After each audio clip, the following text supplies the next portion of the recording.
Ladies and gentlemen, in the previous sessions, I have discussed with you definition of contract, definition of agreement, definition of promise. सबसे पहले अब देखने की बात यह है कि हम कॉन्ट्रैक्ट तक पहुंचते हैं। प्रॉमिस की डेफिनेशन है a proposal when accepted becomes a promise. एक शख्स कहता है भाई आप गाड़ी खरीदेंगे, दूसरा शख्स कहता है जी भाई मैं आपकी गाड़ी खरीदने के लिए तैयार हूं। इस स्टेज को क्या नाम देंगे आप?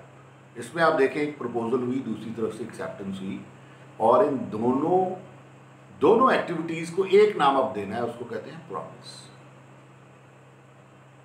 प्रॉमिस के बाद जब पार्टीज कहती हैं जी भाई ये गाड़ी की इतनी कीमत क्या है, इसकी कीमत क्या है, आप कितने की हमें देंगे, इसका मोड ऑफ पेमेंट क्या है, कैसे डिलीवर करेंगे और हम ये लेन देन किस तरह करेंगे।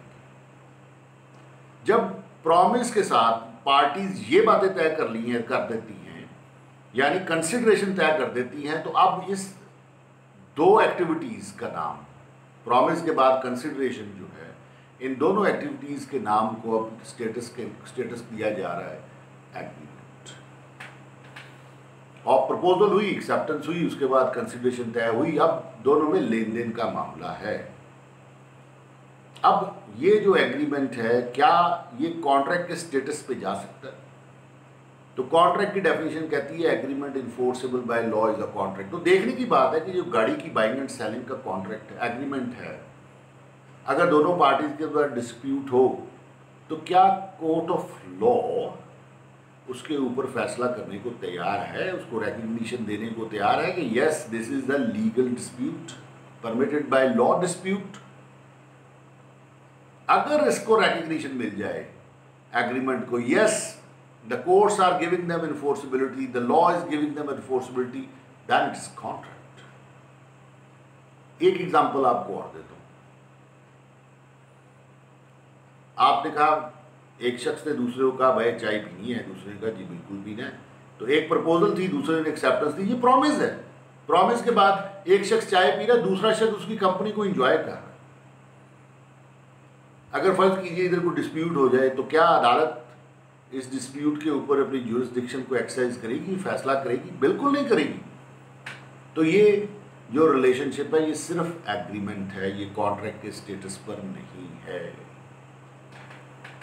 तो देखने की बात ये है, प्रपोजल होगी, एक्सेप्टेंस होगी, प्रॉमिस कहलाएगी। प्रॉमिस के साथ कंसिडरेशन होगी, एग्रीमेंट कहलाएगी। एग्रीमेंट के साथ अगर इन्फोर्सेबिलिटी अटैच होगी देन कॉन्ट्रैक्ट होगा। Therefore it is said all contracts are agreements. कि हर कॉन्ट्रैक्ट में आपको क्या क्या मिलेगा? आपको एग्रीमेंट और कंसिडरेशन मिलेगी,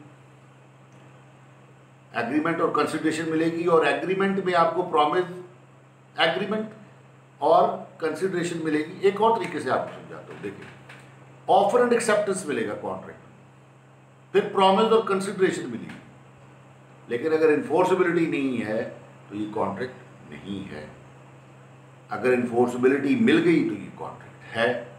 तो चाय पीने का कॉन्ट्रैक्ट, वॉक करने का कॉन्ट्रैक्ट, ये कोई कॉन्ट्रैक्ट्स नहीं है, ये कॉन्ट्रैक्ट का लफ्ज ही नहीं लग सकता, ये सारे एग्रीमेंट्स हैं। अब इलीगल एग्रीमेंट को समझ लें और वॉइड एग्रीमेंट को समझ लें। ऐसा एग्रीमेंट जिसके करने पे अदालत आपको सजा दे दे, सजा हो सकती है ऐसे एग्रीमेंट्स के ऊपर। ऐसे एग्रीमेंट्स जिनके ऊपर अदालत आपको सजा दे सकती है उनको इलीगल एग्रीमेंट्स कहते हैं। और ऐसे एग्रीमेंट्स जिन पर जो आप कर तो ले लेकिन अदालत आपको उनके ऊपर सजा ना दे सके उन्हें वॉइड एग्रीमेंट्स कहते हैं। Void means having the legal value zero. In the next definition we will be discussing kinds of contracts.